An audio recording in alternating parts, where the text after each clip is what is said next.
This is the Business Experience Show, where we connect those who want to know more about digital marketing, social media, and business strategy with entrepreneurs who are succeeding in today's marketplace. Follow our blog, join our online network, or connect with us at thebusinessexperienceshow.com. And now, your host, Lisa Caprelli. Welcome to the Business Experience Show. I'm Lisa Caprelli. With me is show producer Brian Gaps. Swimming safety is critical to every child's well-being. Today, we have a leading expert on drowning and drowning prevention, Peter Ruffu. His swimming safety programs are unlike anything you've seen. Peter, you've really taken on the study of drowning and prevention in a way that no one else seems to be doing these days. Let's start simply with what drowning is and what swimming isn't. Well, what drowning is, technically, is there's two aspects, but the smaller aspect where no water gets in the lungs in the process is so tiny and so irrelevant, we won't focus at all on that, just the regular. In essence, drowning is something that occurs only after someone has passed out. Once they're unconscious, the overriding primal reflex that says, nope, nothing in your lungs, nothing goes through your throat. That basically goes away when you pass out. As long as that's in place, you can't get water in your lungs. So the definition of drowning is basically water getting into your lungs. And it always happens when you're not conscious. And let's talk about drownings then and how and when they occur. Drownings basically, they occur in the most obvious scenario that we're concerned about is with children. Because they have no autonomy, basically. They have to do whatever their parents do. And all parents are basically out there doing the best that they possibly can to raise their kids. The issue with the drowning and what drowning is basically that more than half of all drownings occur when there's two adults basically watching. They're at a pool party in essence. Wow. Some drownings even occur when lifeguards are watching, and it's for the exact same reasons. The other half of the drownings occur when children get into the water, whether they're supposed to be or not, and there's not anybody there watching. So it breaks down to basically roughly 50-50. Half of them occur when there's two adults watching with a specific job of preventing drowning, and the other half basically occur when children that are in the water and there's no adult supervision at all. And so your programs address both of those issues, so let's go into those. Tell us about CReWS for swimming, and what's that stand for, and what is it? Well, CReWS, I started off as Swim to Pete, but CReWS is what I do now. And the reason why is because it's an educational acronym. The acronym, the C stands for condition and the RE stands for response. And if that sounds behavioral science, kind of medical, technically, psychology, it is. It's straight from there. So the name of my business is Conditioned Response, and the reason for the business is water safety. So CReWS stands for Conditioned Response Water Safety. And Peter Ruffu's website is CReWSswimming.com. That's CReWS, CREWS swimming.com. And that is what you did with my son just a week after his 5th birthday, Peter. After seeing the results, I feel pretty confident in his safety on water now, thanks to you. Thank you very much. Trey was good. He did a great job. And the program's actually evolved more substantially since then, and you have a couple of cornerstones to it, so let's cover those cornerstones. Okay, so the first cornerstone was a realization that parents that went through the program understood the risk factors. Oftentimes they'd been a near disaster, or they were personal friends with someone who actually had the disaster of losing their kid. So those people would go through the program no matter how tough it was. Okay, and the way I was introduced to the program was a time-tested approach. But the problem for me was too many parents left my program with kids that were safe, but they felt terrible about the process because I didn't do a good job explaining to them what was done, what the risks were, and how what I do reduced the risk, and how there is no other way to do it. So they weren't prepared properly, they weren't thoroughly bracing themselves, and we weren't emphasizing the fact that after the 4th lesson or so, it's nothing but net. It's all good, or should I say it's nothing but home runs in this particular environment. So the reality is I prepare parents. I educate them in ways that they'd never even considered about their kids and about water, and I give them vital, factual information as the basis for everything. There's nothing about my program that's driven by personality. Personality helps. It's terrific if you're wonderful with kids and whatever you're teaching them. But the reality is I could teach Mr. Potter from It's a Wonderful Life to do this, and all the kids would learn to be safe. Now, you talked about two of the primary conditions under which drowning occurs, one being supervised and the other unsupervised. Let's go with the supervised because you've addressed that. And how have you addressed that? Well, about 5 months ago, after over 5 years of researching this and developing this and making huge changes and listening to parents and watching how kids learned, and observing, and I have no idea why I started doing this, but I would be at the pool, and I would simply decide that I was going to watch the kids when they put their heads under the water, Right. and I would stop and stare whenever their head went under, Right. and I would count, and when their head came up, I would stop. So after watching thousands of kids, I've never gotten to 8. That's great. That's amazing. We're talking with Peter Ruffu. He's the leading expert on drowning and drowning prevention. And listen, if your child doesn't know how to swim, maybe you as an adult have never learned how to swim, and you want to be safe. I mean, we live here in Southern California. I mean, you should know how to swim. At what age do you recommend a parent start teaching their children how to swim or how to not drown? Well, basically, for my program, if you have a pool, I will consider working with your child starting at 18 months. I have a very strict set of protocols for that age group because their coping mechanisms that they have are purely crying. There is no other coping mechanism kids that don't have long-term memory, and that happens at 18 months. Outside of that, we start at 24 months, and there's 24-month-olds that I basically will say we're not going to do this yet. So we kind of glossed over the end of the Count to 8 program. We got up to where we talked about 8 seconds. Yes. Here's how we apply that so kids stop drowning. Number 1, half the kids drown, not because parents aren't paying attention or the pool watchers aren't paying attention. The reason is because we think there's frantic behavior and noise. There is no noise. There is no frantic behavior. There is nothing visual to tell you, hey, that kid has panicked and he's not going to do anything. Good point. Until somebody comes in and saves them. And since there's no visual or verbal way to tell somebody, and the behavior looks like something you see every time you go to a pool, kids are lost. Because the first sign you have is they stop moving. And if they've stopped moving, it's basically too late. Where does Count to 8 come in on this? Here's where it comes in. If kids will not keep their head under the water for 8 seconds when they're playing and calm, then if they do get to 8 seconds, it means they've panicked. And if they've panicked, they're going to stay there until they pass out. And if they pass out, they're probably going to pass on.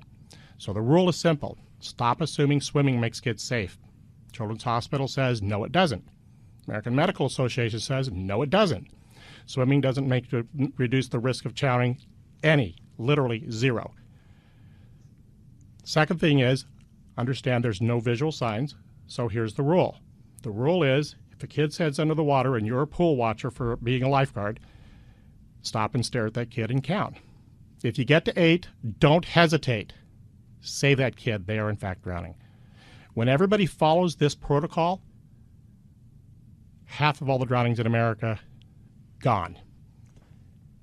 So now let's get into the other part where it's unsupervised or even supervised, where you give kids the skill to deal with this panic situation. It's more than teaching them to swim. You teach them how to deal with the situation. When kids are in the water, the reality is we make sure they never have to worry about breathing. In the real world for a child, what that means is breathing is not even on the table as an issue. They get to breathe. It's simply the way that it is. The problem is that when they reach a point, they get to that 8 seconds, or their friend pulls them under, or they're used to having goggles and their goggles get water in them or fall off, or dozens of different things, okay, can trigger a child to fall into panic. And being in the pool is all fun and all good until it's not. And in that moment, Count to 8 will save that kid's life if we're watching them.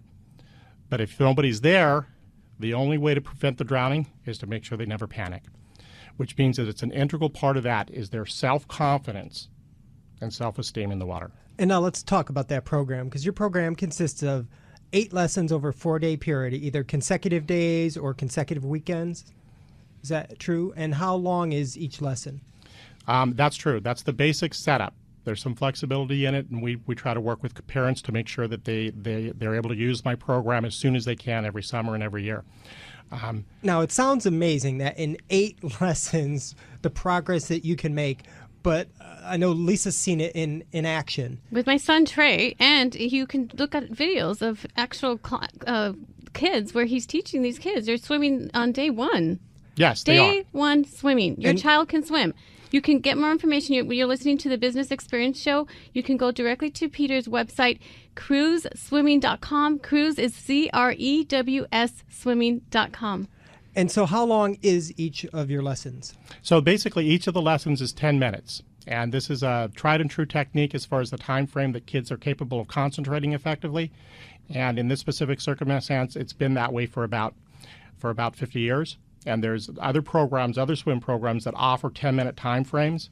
But the only program that really works out there is CReWS swimming. And so if there are 2 lessons per day, what's that format?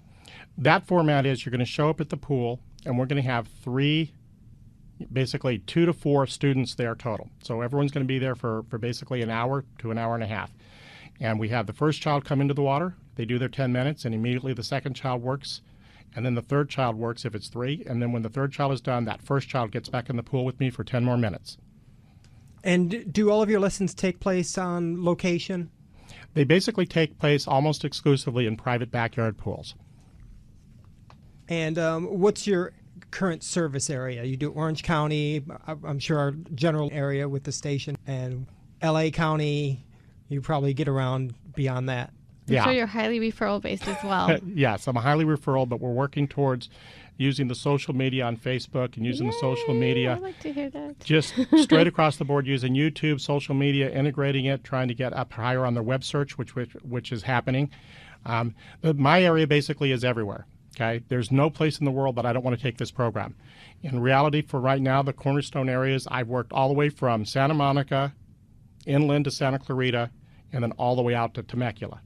And you have such a passion for drowning prevention of children that you offer full scholarships for those that need it. Oh, yeah. The reality is this. I'm blessed that I have been able to develop a program that Count to Aid takes care of half of it. It's free. It's a pay-it-forward program. You're either part of the problem or you're part of the solution. Beautiful stuff. I love doing that. On the other side, when people do pay me, the reality is I don't need everyone to pay me anymore. Just don't need it. But I do need something else. I need to be able to sleep at night. I am not going to be part of anything that makes a parent say, no, we're not going to hire you. And the biggest obstacle for that is, to put it simply, is finances. So I have a program where it's verbal. It takes 60 seconds. Tell me what your needs are scholarship-wise, no matter how great they are. And I always say, okay, it's not a game. I don't need people's money. I need kids to stop drowning. And you also offer some noble programs. You served in the United States Army, and you have a tremendous respect for those who serve this country, including firemen, policemen, active and retired military. Tell us about your noble programs. Well, noble programs are a cornerstone for me because it just basically makes sense in the whole genre of humanity. These are people who take jobs that nobody else will take. Okay? So what we do is, if you're a fireman, policeman, we give you a huge discount, basically 50% off the top. If you happen to be one of those people whose husband or wife gave their life and duty, that makes you a Gold Star kid and a Gold Star mom. Or if you happen to be a wounded warrior with kids, we will not take your money. Your money's not good here, okay? We could never there's no way we could ever repay you for the service that you've done to make all of our lives possible. If someone wanted to follow in your footsteps, what advice would you give on what to do and what not to do? What to do and not to do. I think that the biggest thing to do is basically find something you're passionate about, determine that you are going to help, and then basically set up one important rule. 80% of the problems you're going to run into, you have no clue what they are, so the only real plan you can make is get her done. Never give up. And I know you also have some other programs we haven't had time to cover. You have something called Safe in the Surf. You also have a program for adults to get them on track for better swimming. And you have follow-up programs for children that go through the CReWS swim program for more advanced swimming skills. So, yes, your information can be found at CReWSswimming.com. It's CReWS Swimming, CReWS Swimming.com. Any last words for our listeners, Peter? Basically, just watch your kids, understand that all this Count to Aid program is the cornerstone, and from there, everything will fall into place. And once you've hired me, you own me. Anything you ever see your kids do in the pool that you don't like, call me up, and I will take care of it. And give us your website and what we can find on there. It's CReWS Swimming, CReWS, SWIMMING, 2 S's in the middle.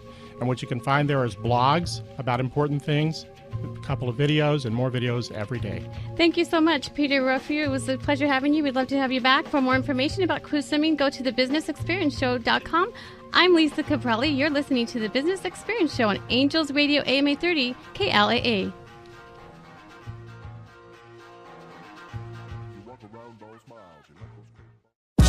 Angels Radio. AM 830. Ever wished you could be in 2 places at one time?